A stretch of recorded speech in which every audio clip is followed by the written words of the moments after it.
90 के दशक की वो धड़कन जिसने अपने एक मुस्कान से पूरे देश को दीवाना बना दिया था, आज एक बार फिर चर्चा में। लेकिन दोस्तों, ये चर्चा किसी नई ब्लॉकबस्टर फिल्म को लेकर नहीं है, बल्कि उस यू टर्न को लेकर है जिसने सोशल मीडिया पर भूचाल ला दिया है।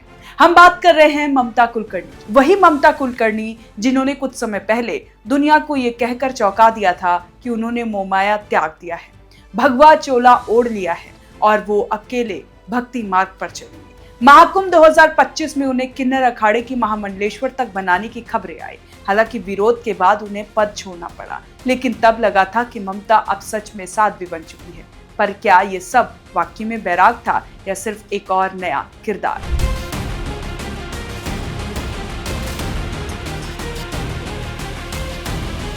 अभी कल तक तो ममता माथे पर तिलक और गले में माला पहने नजर आती थी।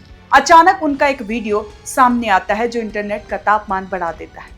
साध्वी का चोला गायब है, भगवा रंग कहीं पीछे छूट गया है और सामने खड़ी है वही पुरानी ग्लैमरस ममता कुलकर्णी। लाल रंग की गॉर्जियस ड्रेस, खुले बाल, चेहरे पर वो पुराना फिल्मी नूर और आंखों पर चमकते हुए 50,000 के मेटा एआई सनग्लासेस। एयरपोर्ट पर अपनी फैमिली और दोस्तों के साथ गोवा की शहर पर निकल पड़ी ममता को देखकर कोई नहीं कह सकता कि ये वही महिला है जिन्होंने कुछ दिन पहले संन्यास का दावा किया था।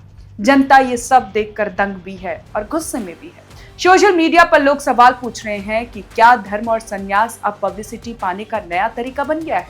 लोग पूछ रहे हैं कि क्या साध्वी बनने का भूत इतनी जल्दी उतर गया। ट्रोल्स तो यहाँ तक कह रहे हैं कि जब पर्दे पर काम मिलना बंद हो जाता है तो असल जिंदगी को ही लोग ड्रामा और फिल्मों का सेट समझ लेते हैं। आखिर ये कैसा वैराग्य है जो 50,000 के चश्मों और गोवा की लग्जरी लाइफ के सामने एक पल में ढेर हो गया? क्या आध्यात्मिकता सिर्फ एक सीजनल शौक है?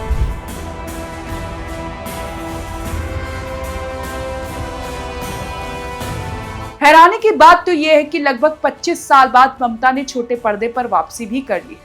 भारती सिंह के शो लाफ्टर शेफ में वो मेहमान बनकर पहुंची।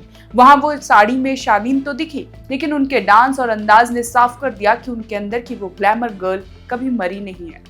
करण अर्जुन और सबसे बड़ा खिलाड़ी जैसे फिल्मों से पहचान बनाने वाली ममता को दोबारा स्क्रीन पर देखकर उनके पुराने फैंस तो खुश हैं, लेकिन एक बड़ा तबका इसे पाखंड का नाम दे रहा है। सवाल ये कि क्या ये सब सिर्फ बॉलीवुड में दोबारा एंट्री पाने का एक रास्ता था? क्या ममता कुलकर्णी को लगने लगा कि संन्यास के रास्ते पर वो लाइमलाइट नहीं मिल रही है जो चकाचौंध वाली दुनिया में मिलती है? एक तरफ कुंभ का अखाड़ा और दूसरी तरफ गोवा का किनारा, ये विरोधाभास किसी के भी गले नहीं उतर रहा है।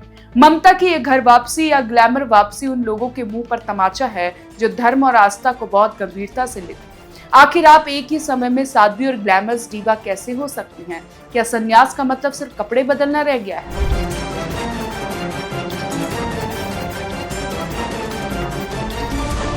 आज हर तरफ यही अटकलें हैं कि क्या ममता फिर से फिल्मों में सक्रिय होने वाली है? क्या ये नया अवतार किसी बड़े प्रोजेक्ट्स की तैयारी है?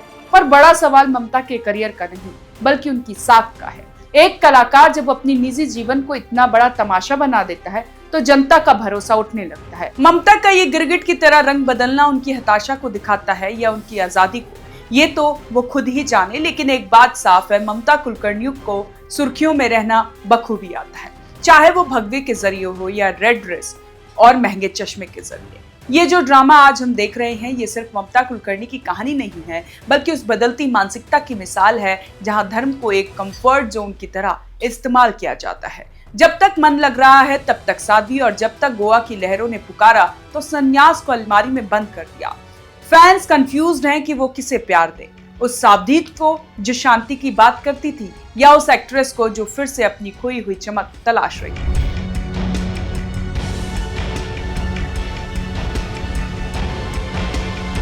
ममता का ये मेटा अवतार अब चर्चा में है और शायद कुछ दिन बाद वो किसी नए रंग में नजर आए। लेकिन क्या दर्शक उन्हें दोबारा उसी गंभीरता से ले पाएंगे? ये देखना दिलचस्प होगा। फिलहाल तो गोवा की शहर और एआई चश्मों का मजा लिया जा रहा है, पर संन्यास का क्या वो सिर्फ एक पब्लिसिटी स्टंट था? जनता जवाब मांग रही है और ममता कुलकर्णी फिलहाल अपनी नई जिंदगी के जश्न में मशगूल है।